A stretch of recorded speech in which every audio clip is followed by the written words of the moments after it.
Pero bago tayo magpatuloy ay pakilike ang ating video. Ganun din ang subscribe button, pati na rin ang bell icon para lagi kayong updated sa mga parating ko pang mga uploads.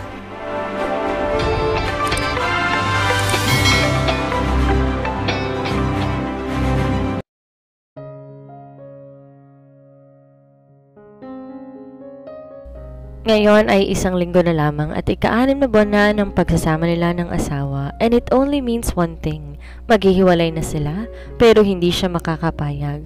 Ipaglalaban niya ang asawa, panghahawakan niya ang mga nakita niya ditong sweetness, pag-aalala at pagmamahal kapag hindi ito galit o nagtatampo sa kanya. Alam niya kahit paano may pagtingin din to sa kanya. Kailangan lang niyang sabihin ditong mahal niya ito at malay natin, baka mahal din pala siya nito. Kahit na ba may ibang babaeng umaagaw ng atensyon nito.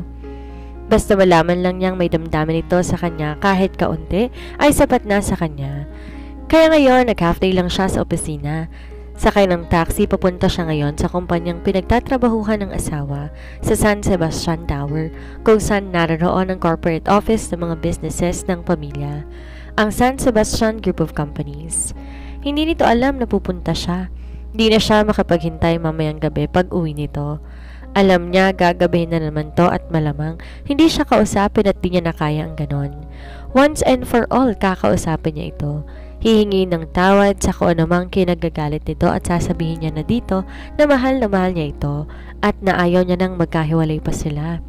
Na sinisira niya na ang 6 na buwan nilang kasunduan at na gusto niya nang totohanin ng lahat. Kung kinakailangan magmakaawa siya dito na hilingin na wag na silang maghiwalay, gagawin niya. Ganoon na niya kamahal ang asawa. Kahit may malaking agam-agam sa puso niya, sa kahihinat na ng gagawin hindi siya nagpatalo sa takot. Kaligayahan niya nilang mag-asawa ang nakasalalay dito. First time niyang pumasok sa building na yon, San Sebastian Tower. Napaka-elegante ng paligid, the building, the staff, everything inside speak of class, elegance and wealth. Kahit siya na presidente rin ng isang malaking kumpanya, medyo nalula sa ganda at rangya ng building sa paligid nito. Ang papa niya ang madalas pumunta dito dati at siya bilang kapalit nito hindi pa nagkaroon ng tsansa na naimbitahang pumunta ng building at for a business meeting. Maybe because it's just been about 3 months nang hawakan niyang kumpanya. Paglapit niya sa reception, business-like siyang nginitian ng staff doon. Good afternoon, ma'am. How may I help you? Nakangiting tanong ng staff. Iniabot niya sa staff ang calling card niya at nang mabasa yon kung sino siya, mas lalo naging alerto ang staff sa pag-asikaso sa kanya. It's a pleasure to meet you, ma'am. Miss Nicole Gonzalez, President of Gonzalez Group. How may I be of service, ma'am? Kung todo yukod pa ito. Napangiti siya. Can I see Mr. Ramsan Sebastian at the moment? It's important. I am just not sure kung saang floor ko siya pupuntahan. Magiliw niyang sabi. Ang asawa niya ang hinahanap niya at alam niya doon siya ituturo ng receptionist. At hindi ang bilyonarong kapangalan nito na si Ramsan Sebastian na boss nito at may-ari ng napakalaking kumpanyang ito. Alam niya na hindi basta-basta po pwedeng makipag-meeting dito nang walang appointment. Dadaan ka muna sa sekretary nito at kung walang appointment, tatanungin kung bakit kailangan mo itong makaharap. Yes, ma'am. I will just check on Mr. Ramsan Sebastian's whereabouts, ma'am. Hold on for a second, ma'am. May tinawagan to sa intercom. Makalipas sa ilang saglit, tinawag siyang muli ng receptionist. Miss Gonzalez, you may proceed to the penthouse, ma'am. 47th floor? Magalang na sabi ng receptionist. Itatanong sana niya ulit sa receptionist kung bakit sa penthouse pero may mga dumating ng ibang mga guest kaya nawala ng atensyon to sa kanya. Penthouse? Napakunot-no siya. Ano ang ginagawa ng asawa niya sa penthouse ng presidente? Tama nga ang hinala niya na assistant to ng presidente. Kaya ngayon, nandito ito kung nasaan ang boss nito. Napangiti siya and felt proud of her husband. Kahit paano, big time na rin maituturing ang trabaho ng asawa niya. Ikaw ba naman, maging assistant o sidekick ng anak ng isa sa maituturing na pinakamayamang pamilya sa bansa? Pero sa tuwing nadama ay nabawasan ng kaninay kaba at agam-agam niya sa dibdib. Nang bumukas iyon sa 47th floor, nag-inhale-exhale siya upang itaboy ang kaba. At halos tumubog ang takong ng kanyang sapatos sa carpeted floor. At muli, napamangha at nalula siya sa ganda at rangya sa bungad pa lamang noon. Lumakad siya sa isang tila hallway. Pero kahit hallway, napakaluwang at napakaganda din noon. May nakikita siyang 3 nakasabit na life-size picture ng mga naging presidente ng kumpanya sa mga nakalipas na taon. Nag-umpisa yon sa unang presidente at founder noon na si Don Romano San Sebastian, na sinundan naman ng larawan ni Don Alfonso Salvasan na papa ni Ram. Napangiti siya habang pinagmamasdan ng mga yon. May pagmamanahan talaga ang Ram na boss ng asawa. Abay, kahit classic ang pictures ng dalawang matanda, hindi may kakailangang king kagapuhan at kakisigan sa kabila ng edad, at tiyak niya marami ring pinaiyak ng mga babae siguro ang mga ito nung kabataan nila. Kapag kuwan, napahinto siya. Bakit ba siya patingin-tingin pa dito ng mga larawan na tila nakalimutan niya ang pakay? Baka mamaya biglang maiutos ang boss ito sa asawa niya at di pa niya maabutan? Kung tawagan na kaya niya, mas mabuti pa nga siguro. Di bale nang magtaka ito kung bakit naroon siya. Kailangan niya na itong makausap. Sasabihin niya dito mag-emergency undertime nilang sa trabaho at may mahalaga silang pag-uusapan. Ang kinabukasan ng pagsasama nila. At siguro naman papayag ang boss nito. At kung hindi man to pumayag, siya na lang ang makikiusap dito. Kahit paano naman siguro, kilala siya ng Ram San Sebastian na ito bilang presidente ng Gonzales Group na isa sa mga affiliates ng kumpanya nito. Kinuha niya ang cellphone sa shoulder bag niya. Idadial na sana ang numero ng asawa nang wala sa loob na mapatingala siya sa ikatlong larawan na nakasabit sa dingding. Napasingap siya ng malakas at daig pa niya ang nilindol sa pagkasindak. Nanlalaki ang mata habang ilang ulit niyang binabasa ang pangalan doon. Ram San Sebastian, President and CEO. Ang cellphone hawak, hindi na niya napansin na nabitawan na pala niya. Paano, natulala na siya at halos hindi makakilos habang nakatunghay lamang sa larawan ng gwapong lalaking yon na walang iba kung hindi ang asawa niya. At halos manlabo ang tingin niya sa larawang iyon dahil sa mga luhang naguunahang maglandas sa pisngi niya. And her heart felt like it has been stabbed to the back and to the front at naiwan yung sugatan at di niya alam kung maghihilom pa ba yun. No, it can't be. Hindi to totoo. Hindi siya niloko ng asawa niya. Hindi to magagawa ng asawa niya. Tigmak ng luha ang mga mata niya habang nangihinang napasandal siya sa may dingding to support herself from falling at the carpeted floor. Tinakpan niya ng kamay ang bibig niya upang pigilan ng sarili na mapasigaw. Gusto niyang magsisigaw. Napahawak na lamang siya sa dibdib nang sumisigid ang sobrang kirot sa sakit habang walang patid ang mga luha niya sa pagpatak. Kaya pala nung iabot niya ang tseke sa asawa, hindi man lang nito yon inabot. And she had bet na naroon pa rin sa loob ng bahay nito ang checking yon at hindi man lang ginalaw. Ano nga ba naman ang 10 milyon na binibigay niya kumpara sa yaman nito? Barya lang yon kay Ram at ang papa niya. All along ba alam din to ng papa niya? Napailing-iling siya. At lalong sumakit ang dibdib niya sa kaalaman na pati ang papa niya ay nagawa siyang paglihiman. Kaya pala agad tong pumayag na may kasal sila ni Ram dahil kilala na ito ng papa niya. Malinaw na sa kanya ngayon. Noong gabing makasabay niya sa elevator si Ram, galing to sa opisina ng papa niya sa 37th floor. Bisita ito ng papa niya. Siya lang ang nag-assume na nakauwi na ang papa niya that time. Hindi siya sigurado doon. At ang pagkakilala ba nila ay sinadya? Di niya na alam anong totoo sa hindi. Kaya pala natawa ito na papagkamalan niya itong maintenance man. At siguro pinanindiganan nito yon dahil nag-enjoy ito sa panuloko sa kanya. At marahil pinagtatawanan siya nito nung magmakaawa siya na pakasalan siya. And to make his pretense more effective, ay sa isang lumang apartment ito siya dinala at pinaniwala na mahirap nga ito gaya ng akala niya. And to make his drama even more believable, sa apartment ito sila tumira matapos ng kasal nila. Namuhay ito ng tila isang ordinaryo at mahirap na empleyado lamang. Mga ordinaryong damit, lumang rubber shoes, lumang mga gamit sa bahay, lumang motor at kung ano na pang mga pangmahirap na bagay ang ginawa nito. Pumapasok pa ito sa trabaho araw-araw nang nakamotor lang at nakamaong, a t-shirt lang when he could drive even the most expensive sports car and wear the most expensive suit in the world. All for what? Ang pahirapan at lokohin siya. Kaya pala ang ganda at mukhang mayaman ang pinsan nitong si Babylin. At ang ex itong si Tracy mukhang mayaman din at napakaganda. At ang Lorraine na yon, halos hindi nito boss kundi baka empleyado rin ito o baka nga anak pa na isa sa mga membro ng board ng kumpanya nito. Kaya pala natigilan ito ng sunduin ni Lorraine at sinabing may kailangan tong ayusin sa kumpanya. Kumpanya na ito pala ang may-ari. At kaya bigla itong nagbago ng gabing yon nang sabihin niya ang tungkol sa nakitang calling card because she was close to discovering the truth. Pero nasa kanya lang lahat ng pagkakataon ng gabing yon na umamin na ito si Ram San Sebastian, may-ari ng kumpanya, pero hindi nito ginawa. Wala ba talaga siyang halaga dito para hindi nito sabihin ang tunay niyang pagkatao? Ni hindi nito sasabihin yon hanggang sa maghiwalay na lang sila pagkatapos ng kasunduan nilang 6 na buwan?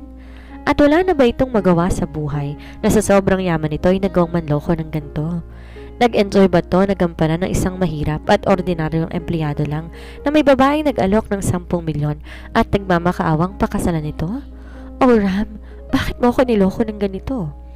At ang mga paglalambing at sweetness ng asawa, lahat ba yon kasinungalingan din ba? Alin doon ang totoo at hindi? Ano ang balak nito sa nalalapit na pagtatapos ng kasunduan nila? Ano pa nga ba ang hiwalayan siya? Yon ang tiyak niya dahil wala itong kaplano-planong sabihin ang tungkol sa buhay nito, ang tungkol sa totoong pagkatao nito. Ni minsan ba o ni kaunti ba, hindi siya minahal ng asawa? Alam na niya ang sagot noon, hindi. Dahil kung mahal siya nito, matagal na nito dapat ipinagtapat sa kanyang lahat. Pero paano ang mga yakap at halik nito sa kanya? Wala rin bang kahulugan yon sa asawa?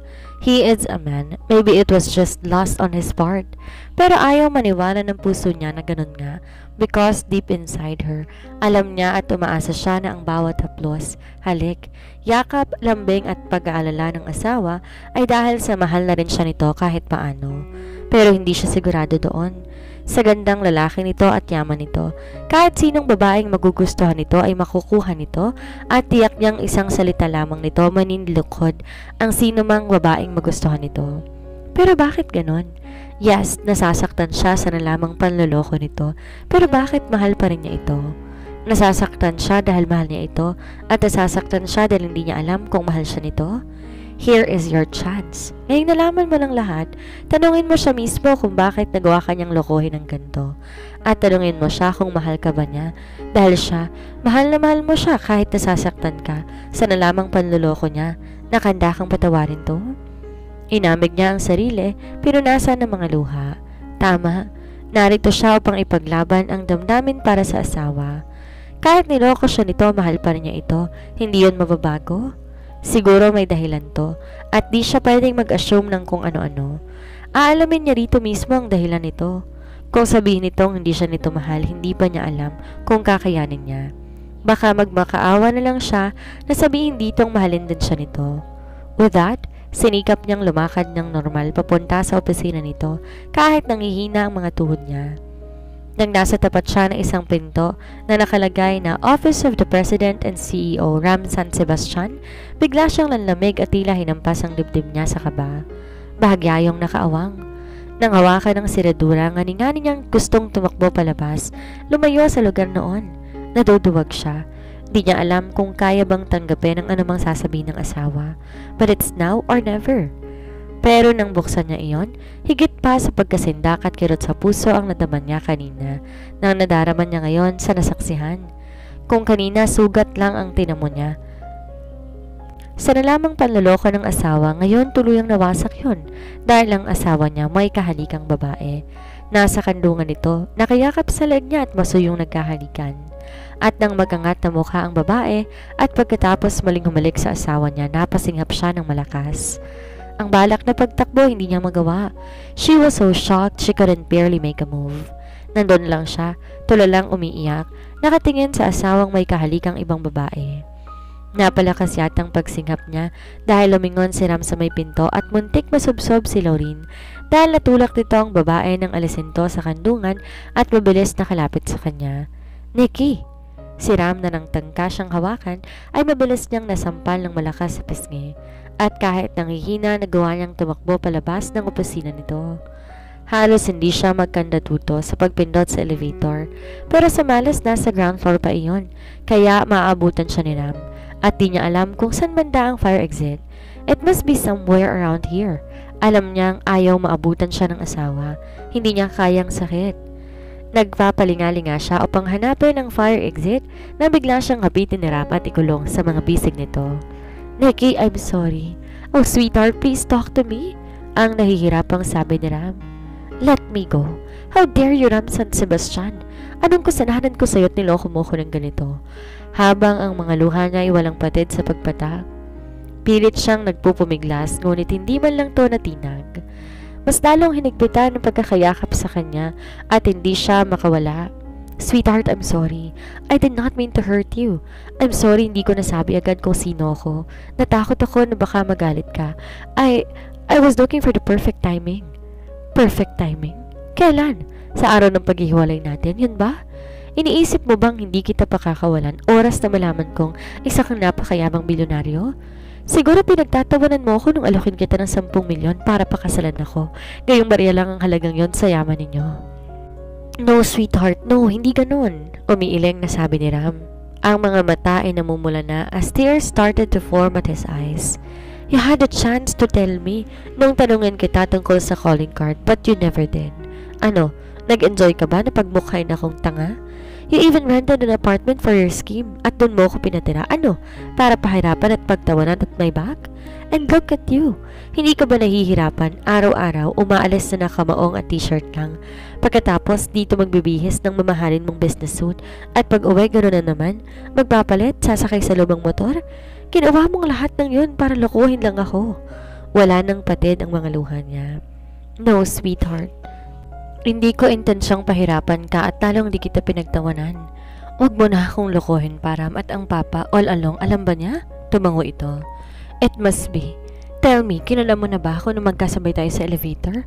Tell me the truth, you bastard. Sa galit niya, nagawa niyang kumala sa mahigpit nitong yakap at dumistansya siya mula dito. Not exactly.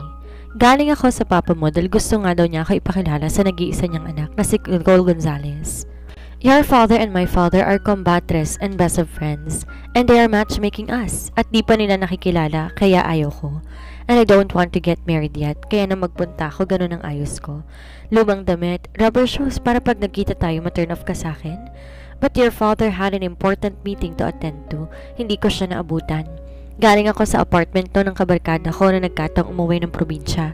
Pinahiram niya akong susi para daw kapag gusto kong tumakas sa amin, may mapagtambayan ako.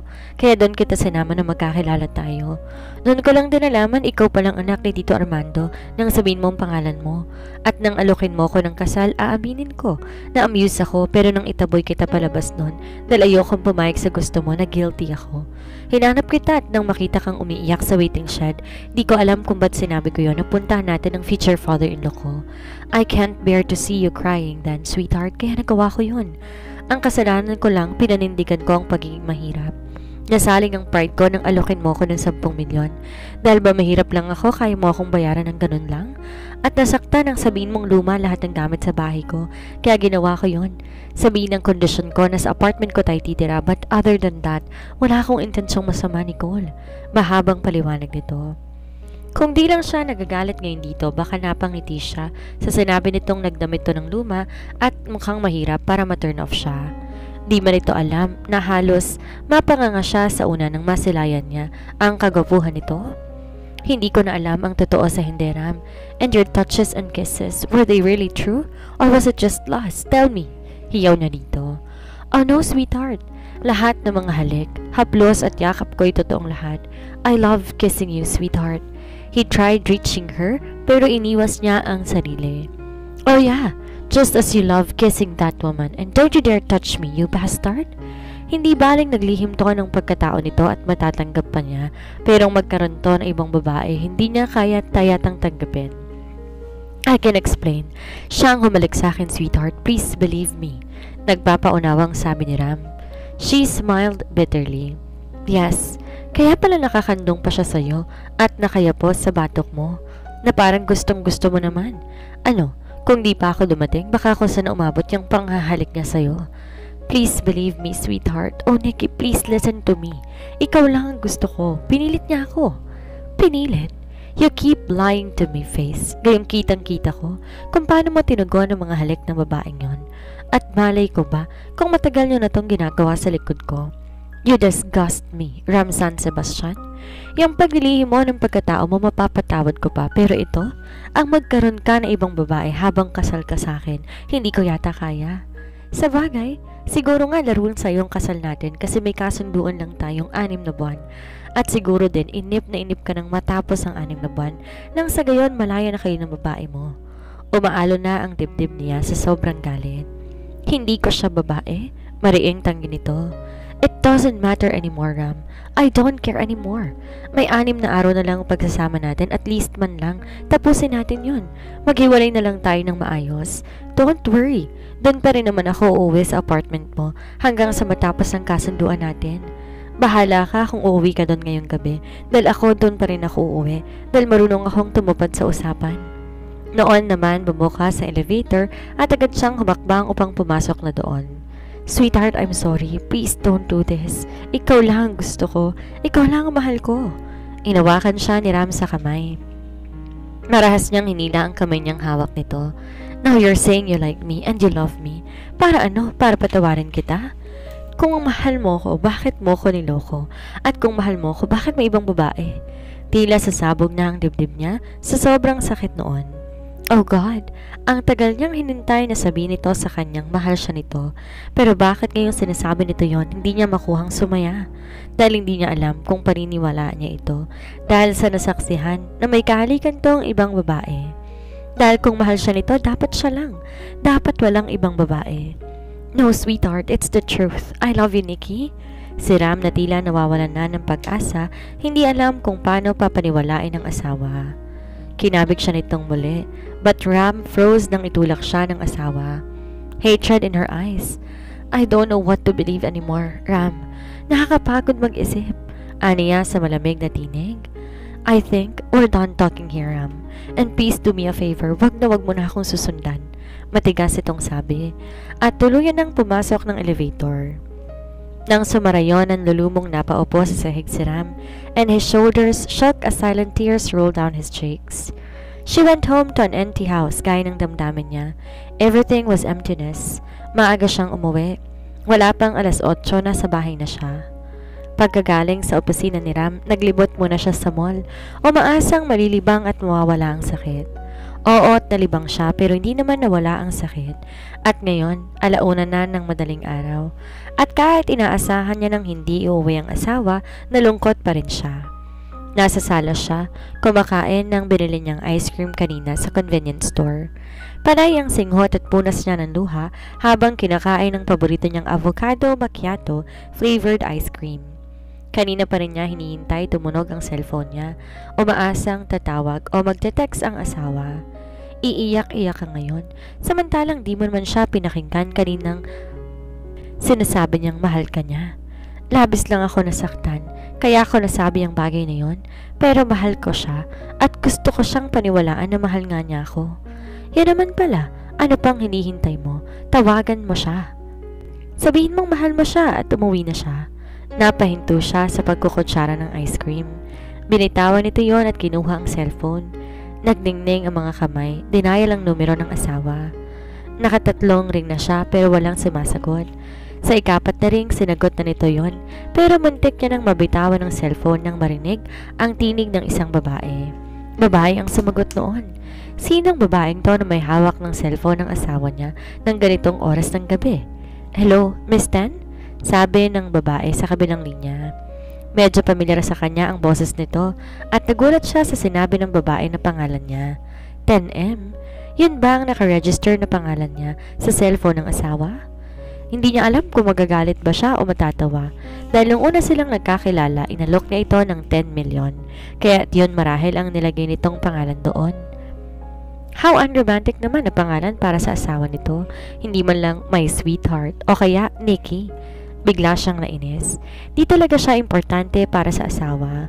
Ano nga ba kapag minahal nila ang nakalagay sa contact sa phone at kung ano-anong endearment ang nakalagay tapos siya 10M? Walang ka-sweet-sweet. Nakakainis. Yes, it's me. Can I talk to Ram? Sorry, I know it's late but it's a bit important. Sinikap niyang maging business-like ang tono para isipin ng babae na tungkol sa business ang pagtawag ni Miss 10M. Ma'am, I'm sorry, but he's sleeping right now. Can I take your message? This is Laureen Montesa.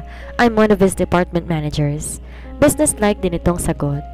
Laureen, Ang babaeng yon ang kasama nito ngayon and he is sleeping. At magkasama ang dalawa ngayon? Saan naman kaya naroroon ang dalawa ngayon? Sa kondo nito o sa kondo ng babae? Malamang napagod sa pagsisex kaya tulog ngayon ng walang hiya. Ma'am, are you still there? Tanong ni Laureen dahil hindi na siya ulit sumagot. Yes, it's okay. I'll just call some other time. Mabilis niyang sabi at agad binaba ang cellphone at baka kung ano pa ang masabi niya sa babae. My God! To think na inisipan niyang patawarin at sabihin na mahal niyang walang hiya niyang asawa. Yun pala nakatulog to sa pagod. Malamang dahil sa babaeng yun. At nagsinungaling pa talaga ito kanina. At sinabing napilitan lang tong halikan ng babaeng yon. Samantalang kasama nito yun ngayon. At sinabi pang siya lang ang gusto at mahal nito. Muli siyang nagmokmok at tinuloy ang pagkain ng ice cream. Pero, bakit hindi na yon masarap ngayon? Kanina naman masarap pa. Pagkawan binitawan niya iyon at tinakip ang dalawang kamay sa mukha. At sa kalaliman ng gabi, bigla na lamang siyang pumalahaw ng iyak. Uncaring kahit magising pa ang mga kapitbahay nila.